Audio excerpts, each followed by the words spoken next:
Էրդողանին կտեղափոխեն ուղղաթիռով։ Էրդողանի վիճակը շատ ծանր է։ Ասում են նաև, որ նա մահացել է։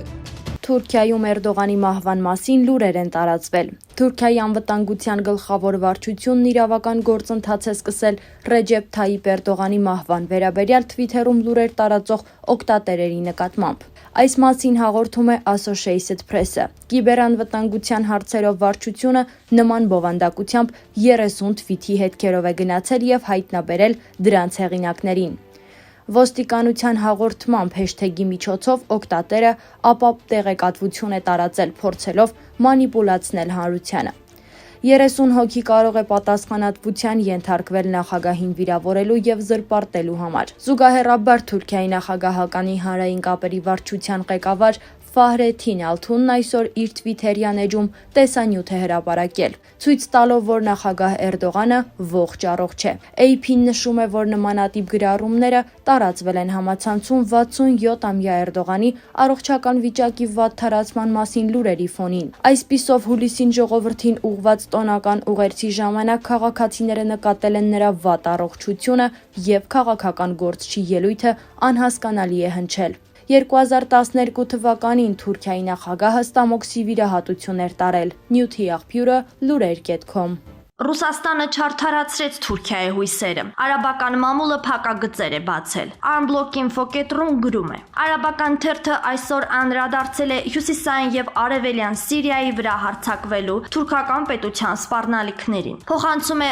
Howard News Agency-ին։ Անդրադառնալով Սիրիայում ԱՄՆ-ի, Ռուսաստանի եւ Թուրքիայի ծրագրերին, լիբանանյան Al-Akhbar թերթը գրում է. Ռուսաստանը Անկարային ուղերձ է հղել, որ այս տարածաշրջանը ներառված է հենց իր ծրագրերի մեջ։ Այսպիսով պարզ է դառնում, որ Թուրքիայի հաշվարկները կրկին չարդարացան։ Էրդողանը, ով վերջին մի քանի ամիսներին փորձում է համաձայնության գալ ԱՄՆ-ի հետ, խնդրել է նույն ԱՄՆ-ից Սիրիայի դեմ գործողություններ սկսելու համար։ Թուրքիայի նպատակը այստեղ այլ է՝ հարձակվել այն տարածքների վրա, որոնք գտնվում են Սիրիայի ինքնավար շրջանում։ Էրդողանի եւ Բայդենի հանդիպումը այս հարցի շուրջ արդյունք չի ունեցել։ Վաշինգտոնը հաստատել է հրադադարի շարունակությունը եւ կոչ արել հարցին մոտենալ բացառապես քաղաքական որոշումներով։ Ըստ Al-Akhbar-ի Թուրքիան ծրագրում է գործել 4 ճակատներով՝ Թել Ռիֆաթ, Մանբիջ, Թել Տեմիր եւ Այն Իսա։ Հետաքրքիր է, որ այս շրջաններում կան կառավարական զորքեր, որոնք գտնվում են Ռուսաստանի հովանու ներքո։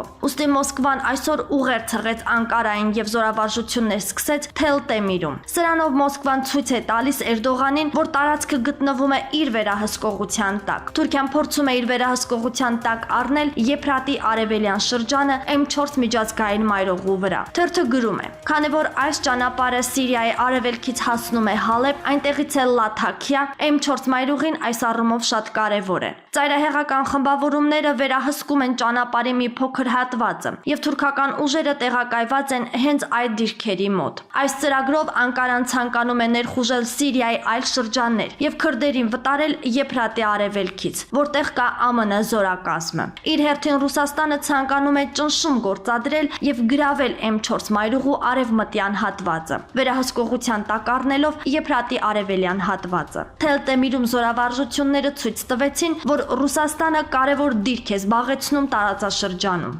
Մոսկվան աջակցում է թուրքական գաղափարին։ Զախարովայի հայտարարությունը։ Armblog.info.ru գրում է. Մենք աջակցում ենք Ադրբեջանի եւ Թուրքիայի նախագահների 3 գումարած 3 խորհրդատվական տարածաշրջանային մեխանիզմ ստեղծելու գաղափարին։ Խոսքը հարավային Կովկասի երկրների, ինչպես նաեւ Ռուսաստանի Դաշնության, Թուրքիայի եւ Իրանի մասին է։ Իհարկե մենք կարծում ենք, որ եկել է ժամանակը այս ծրագրերը գործնական հարթության վերածելու համար։ Այս մասին հայտարարել է Ռուսաստանի Դաշնության ԱԳՆ պաշտոնական ներկայացուցիչ Մարիա Զախարովան։ Բազմակողմ տարածաշրջանային համագործակցության զարգացումը համապատասխանում է այս ձևաչափի բոլոր ենթադրյալ մասնակիցների շահերին։ Դրա մեկնարկը կօգնի բարձրացնել վստահությունը միջպետական հարաբերությունների նկատմամբ, լուծել առկա հակասությունները եւ բացահայտել տարածաշրջանի տնտեսական տրանսպորտային ներուժը։ Այս ձևաչափը կարող է եւ պետք է առաջարկի ինչպես հին խնդիրների, այնպես էլ նոր մարտահրավերների լուծում, ասել է նա։ Զուրաբիշվիլին հայտարարել է, որ Սաակաշվիլին պետք է հատուկ բանտարկյալ համարել։ Վրաստանի 5-րդ նախագահ Սալոմե Զուրաբիշվիլին 3-րդ նախագահ Միխայիլ Սաակաշվիլիին ներում չի շնորհի։ Այս մասին Զուրաբիշվիլին հայտարարեց արտակարգ ճեպազրույցի ժամանակ, հավելելով, որ այլևս չի անդրադառնա այս հարցին, գրում է Ալիկ Գեն։ Զուրաբիշվիլին հայտարարել է, որ Սաակաշվիլին պետք է հատուկ բանտարկյալ համարել, իսկ կառավարությունը պետք է բոլոր միջոցները ձեռնարկի նրա առողջությունը ապահովելու համար։ Քանի դեռ այս հարցի շուրջ քննարկումները շարունակվում են, ասեմ, որ նախկին նախագահին ներում շնորհելու վերաբերյալ իմ դիրքորոշումը հաստատուն եւ անփոփոխ է։ Ոչ եւ երբեք։ Նախկին նախագահը չի համապատասխանում քաղբանտարկյալի կամ անմեղ զոհերի որևէ չափանիշի։ Նա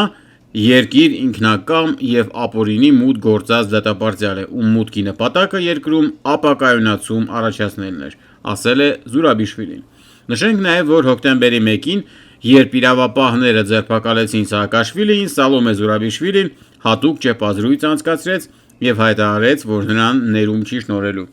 Երկրի նախագահի համար իհարկե հաճելի չէ, երբ նախկին նախագահին ձերբակալում են տեսախցիկների առջև, բայց օրենքը եւ օրենքի գերակայությունը դա են պահանջում։ Հոկտեմբերի 1-ին հայտարարեց Զուրաբիշվիլին։ Վրաստանի 3-րդ նախագահ Միխայիլ Սաակաշվիլին հոկտեմբերի 1-ից գտնվում է Ռուսթավի քրեակատարողական հիմնարկում։ Այդ պահից նա հացադուլի մեջ է։ Փաստաբանների ու նրա անձնական բժշկի խոսքով նրա վիճակը գնալով վատանում է։ Սամվել Բաբայանն օգտագործելով Փաշինյանի մեդիա ռեսուրսները արշավ է սկսել բանակի դեմ։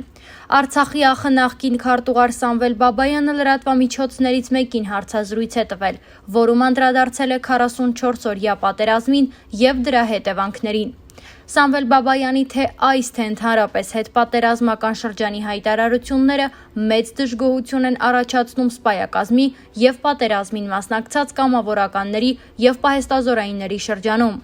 որովհետեւ վերջինս Նիկոլ Փաշինյանին իրավիճակից չոր հանելու համար պարտությունը վերջիններից վրա է բարդում։ Բաբայանը օգտագործելով Փաշինյանի մեդիա ռեսուրսները միանգամից արշավ է սկսել բանակի դեմ, որպեսզի ապահովագրի իր ձախողումները,